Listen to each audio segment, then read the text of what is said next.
Welcome to Crime Beyond Borders, a podcast from the Journal of Illicit Economies and Development and the Global Initiative Against Transnational Organized Crime. My name is Jay Albanese, and I'm a professor in the Wilder School of Government and Public Affairs at Virginia Commonwealth University. In this sixth episode, we're going to discuss organized crime and corruption in Ukraine, looking at the past, present, and future. More specifically, we'll be addressing how the ongoing conflict is shaping the landscape of organized crime in the country and the impact the war might have on illicit markets in the future. With me, I'm joined by Dr. Yuliya Zabyelina, Associate Professor in the Department of Political Science at John Jay College of Criminal Justice at the City University of New York. Also among our three panelists is Olena Shostko, Chairperson at the Ukrainian Center of Legal Studies. She's a professor at the Yaroslav Mudryi National Law University in Kharkiv, Ukraine. Our third panelist is Dr. Alexey Serdyuk, head of the Research Laboratory for Psychological Support of Law Enforcement at the Kharkiv National University of International Affairs in Kharkiv, Ukraine. And all of our guests have extensive knowledge of Ukraine. They've all lived in the country, and two of our panelists are currently in Ukraine now. So let's jump straight in. Alexey, I'm going to come to you.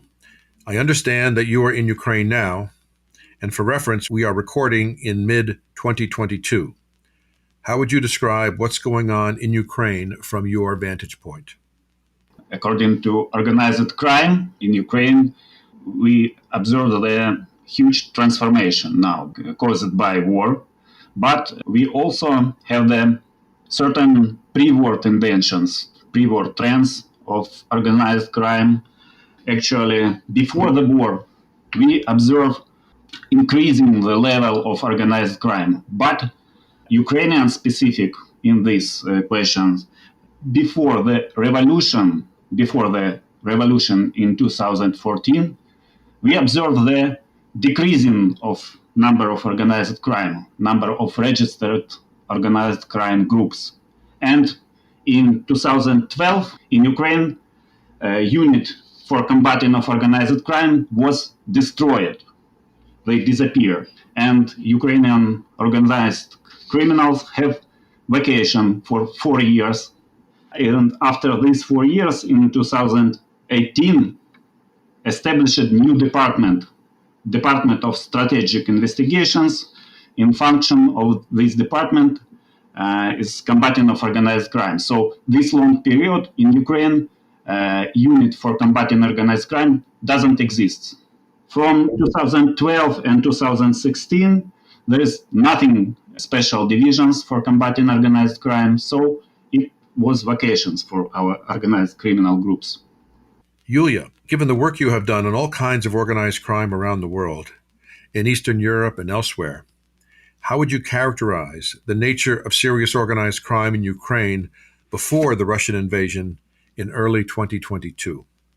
Yes, thank you. Thank you very much, Jay. And it's a pleasure for me to be here to discuss this important topic. Unfortunately, it has been rather disregarded in public policy in recent months since the beginning of the Russian invasion in Ukraine. And this is very unfortunate because we obviously understand that the priority for Ukraine now is to respond to the Russian military campaign against Ukraine, to deter Russian aggression, but it should be very clearly stated for the government that the other priority or the other focus area should definitely be oriented towards responses to organized crime, because organized crime definitely capitalizes on societal vulnerabilities.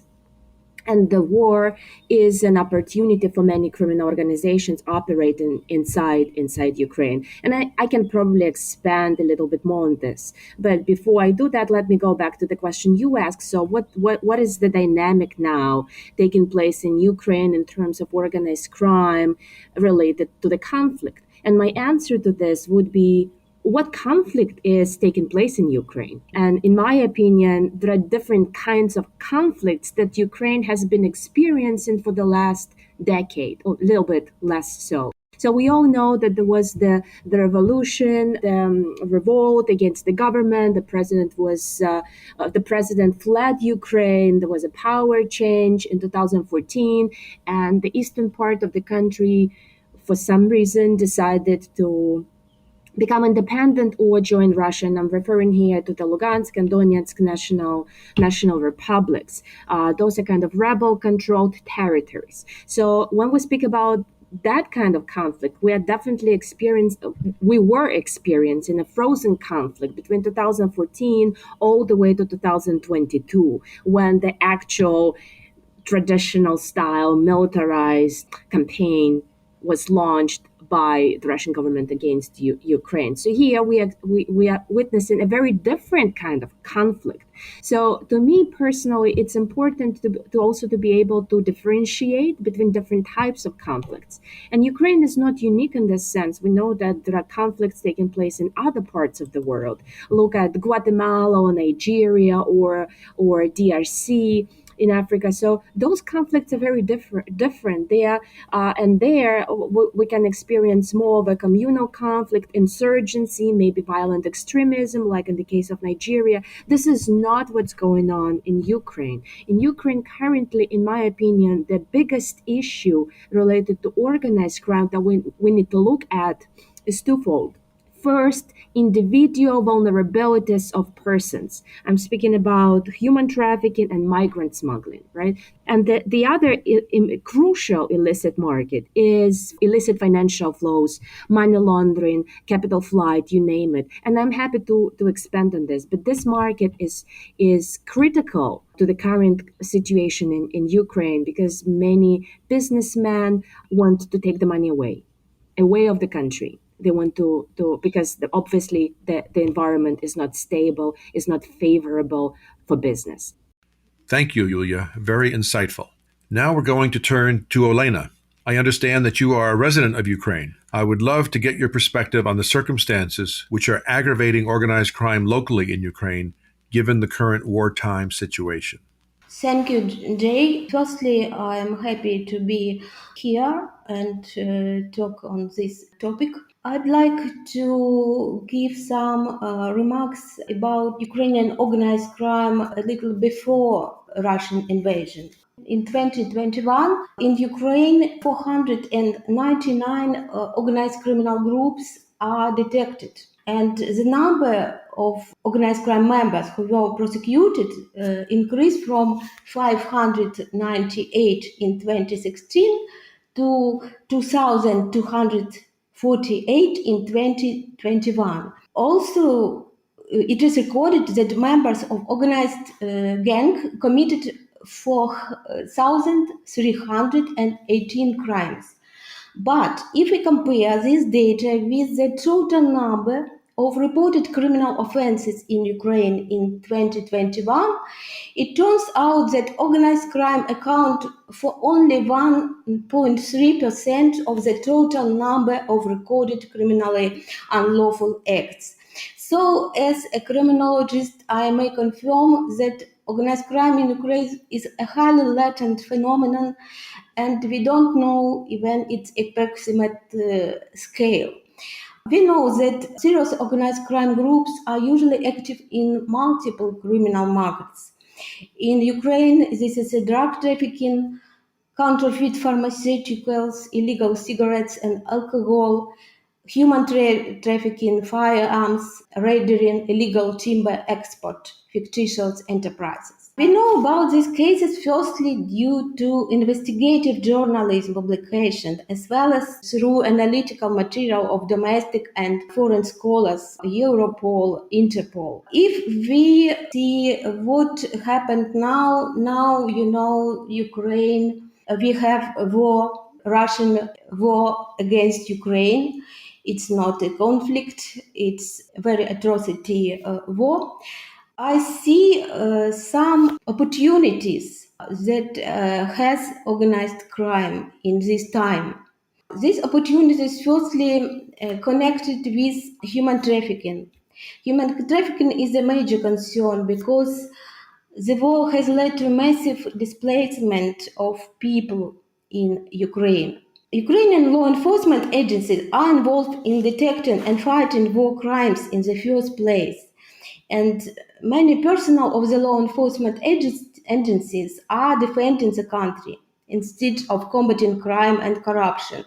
So in the war period, it is very problematic to really identify, detect, or prosecute participants of organized group and criminal organizations. 1/5 of the courts of Ukrainian courts don't work now. Yes, really, organized crime is going to be benefiting since 2014 more than anyone else. The following areas have been especially growing. It's humanitarian assistance, fuel and lubricants turnover, weapons and ammunition, illegal smuggling of men abroad, online fraud, counterfeiting of documents. In addition to organized crime, we see that some crimes commit Russia as a state when it looting Ukrainian grain, other agricultural produce, and other goods from Ukraine. And I only would like to stress this fact. Thank you very much, Olena. Alexey, the war in Ukraine has been going on for more than 4 months, and there's no clear endpoint. How do you see the opportunities for organized crime shifting during the conflict? How have the conditions of war impacted the operation of organized crime in Ukraine from what it was before the war? As criminologist who, particularly sociologist, I'm sociologist and psychologist, so my view on this situation more sociological. As a sociologist, I see the three levels of developing organized crime. This is micro level, personal level, this middle level, and upper level, macrosocial level. For me, completely clear. So war is bad for upper level.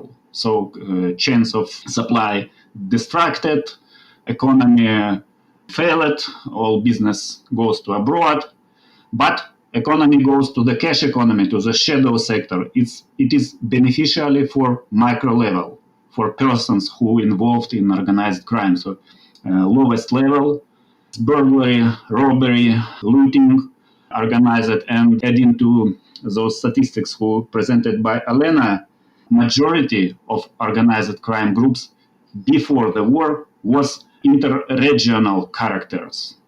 So among all Ukrainian organized criminal groups, majority is working on the territory of Ukraine between the different regions and inside the so-called governmental based with corrupted links with government representatives. So during the war, we see two different trends. First, growing opportunities for micro level and closing opportunities for macro level, upper level of criminal groups. Also, in these trends, pre-war trends, frozen conflicts, rise of internal arms, drug trafficking, weak state institutions provoke this, and huge corrupted links with government provoke this development of this on micro level. This is opportunities for these individual criminals who develop their criminal business cash-based with arms,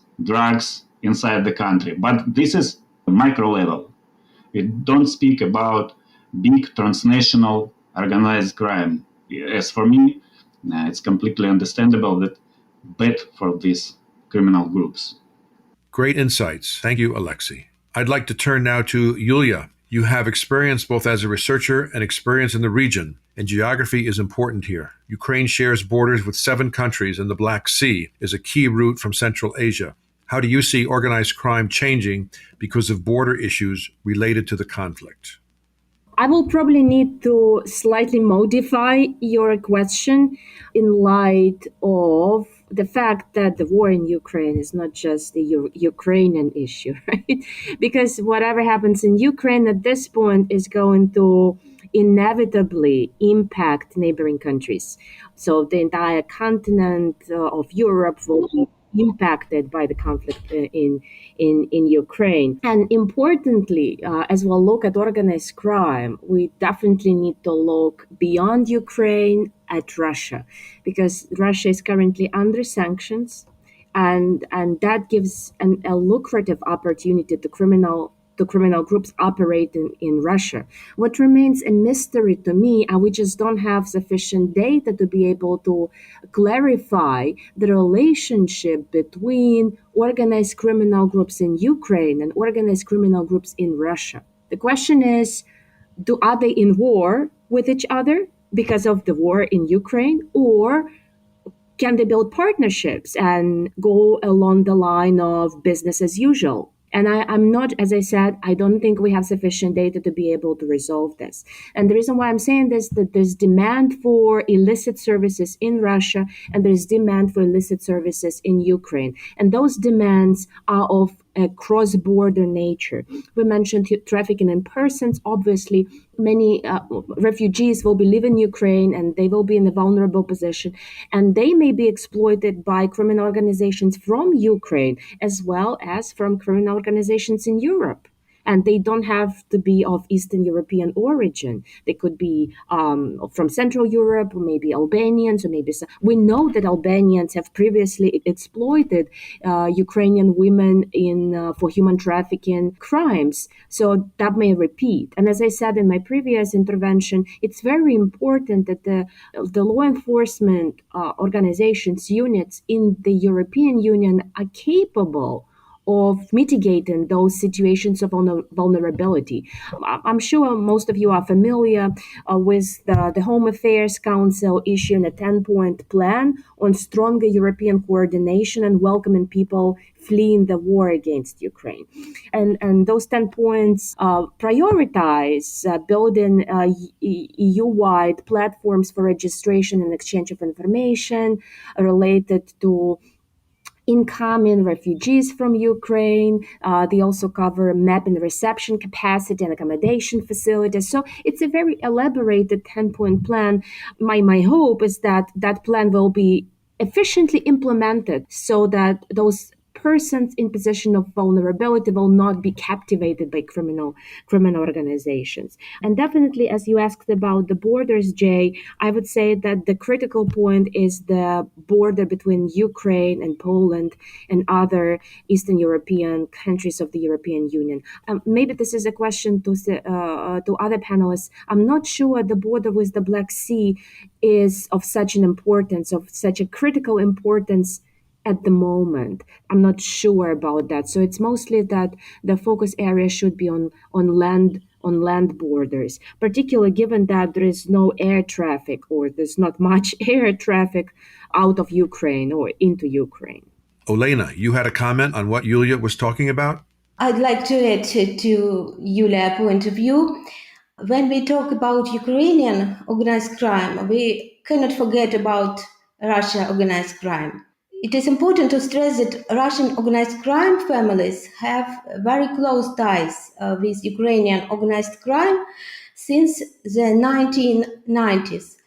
They are trade partners in criminal business. And due Galeotti, organized criminal groups played an important role in Russia's annexation of Crimea.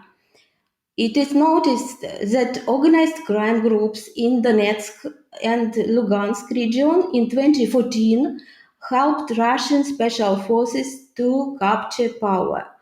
That's all in brief that I would like to add. I also want to add one remarks for those who would say, Yuliya, I think during this conflict, we also observe new trend for Ukrainian organized crime. Before the war, Russian criminal groups forced out Ukrainian national criminal groups. But after this conflict and during this conflict, because we have conflict with Russia, all these criminal connections broken. So we expect that this time and after the war, for this place come, actually we have two options. First option, For this empty space come national groups, national criminal groups, Ukrainian criminal groups. Second option, for this empty space come European or Georgian criminal groups, because during the fighting with organized criminal groups inside Ukraine, we make empty space. This empty space was occupied by Russian groups. So now this trend broken, and we expect new trend. One option, Ukrainian groups. Second option, foreign groups. Moving on to our final round of questions, I'd like to focus on what might happen once the war in Ukraine ends. Specifically, I want your opinions on what national and international responses are going to be necessary to avoid a resurgence of serious organized crime in Ukraine, especially given the issues I've mentioned. We've got a large amount of forced migration, many new weapons in the region, maybe post-war political instability, the damage to Ukrainian institutions, and borders with 7 countries. There's a lot to take in. So let's start with Olena. How should the national and international community respond to prevent the resurgence of serious organized crime once the war in Ukraine ends? I strongly believe in victory over Ukraine, so I'm sure that after the war there will be the time for rebuilding Ukrainian economy, creating new opportunities for people to live in prosperous country. As a transitional state, Ukraine needs to strengthen its democratic institution. Therefore, European Union membership is a priority for the Ukrainian state. To my mind, organized crime might decrease only by comprehensive strategies and nationally and internationally. We need to decline shadow economy, firstly. Also, there will be a lot of work in the area of construction after war, property development, engineering, and restoration of major infrastructure networks. We expect that primarily this must be done at the expense of the aggressor, but it is a long process, and already now we see active financial assistance to Ukraine from international community. And important question is raised: how to minimize potential risks of embezzlement and other misuse of funds at implementation of a huge infrastructure and public services restoration program. I think law enforcement agencies of different countries, as well as international institutions such as European Union, Europol, Interpol, the Financial Action Task Force should develop mutual prevention strategies to money laundering, to preventing trafficking, exploitation of children, women. Also, very important to enforcement the United States, United Kingdom, European Union sanction against Russian occupant. So we need improvement of transparency and accountability in the programs of international assistance and investment cases by both Western donors and Ukrainian recipients, as well as good opportunity maybe in future for organized crime to involve in such activity. So we need to have active prevention strategies. Alexey, let me turn to you with the same question. Once the war ends, what national and international actions will be needed to prevent the resurgence of serious organized crime? In my opinion, as I'm saying previously, now in Ukraine created so-called empty space for organized crime. And after the war, a lot of criminal groups came to this empty space and a lot of options for these criminal groups. Now, criminal economy cash-based, but after the war, we need a lot of actions against cybercrime because they again start the not cash-based economy, and this is one of most vulnerable areas of money laundering because, as I said previously, the state, a lot of criminal groups, majority of these criminal groups with corrupted links and these corrupted links with governmental agencies. So anti-corruptional efforts must be primarily realized. And with the help of international institutions, we must observe the risks of money laundering, risks in cyberspace, and crime types connected with weapons. Because a lot of weapons leads to violent crimes. So one of the risks returning of the such type of organized crime, like in 90s, based with racketing, with using of arms, weapons, and one part of the efforts must be based in cyberspace against money laundering. Other part of efforts must be focused on radicalization of criminal groups, using of weapons, and prevent the returns of so-called 90s style of crime, organized crime. Thanks so much, Alexey. And finally, we turn to Yuliya to hear your thoughts on the same issue.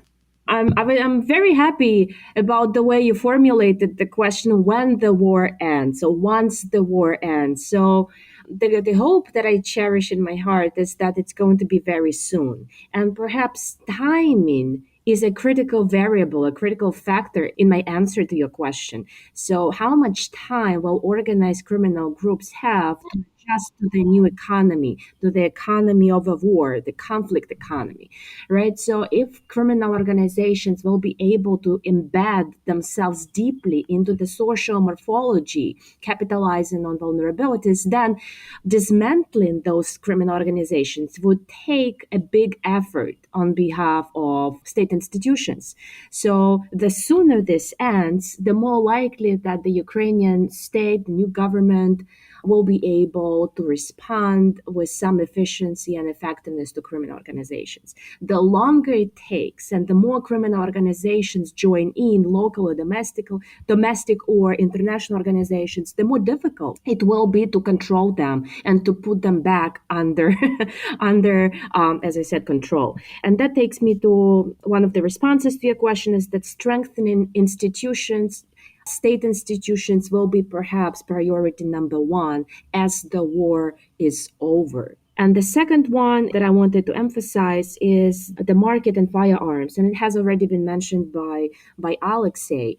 Obviously, now we have an escalated level of circulation of firearms in Ukraine for obvious reasons, right? The conflict is going on. So there are many individuals who want to procure firearms for personal defense or to be able to participate in combat.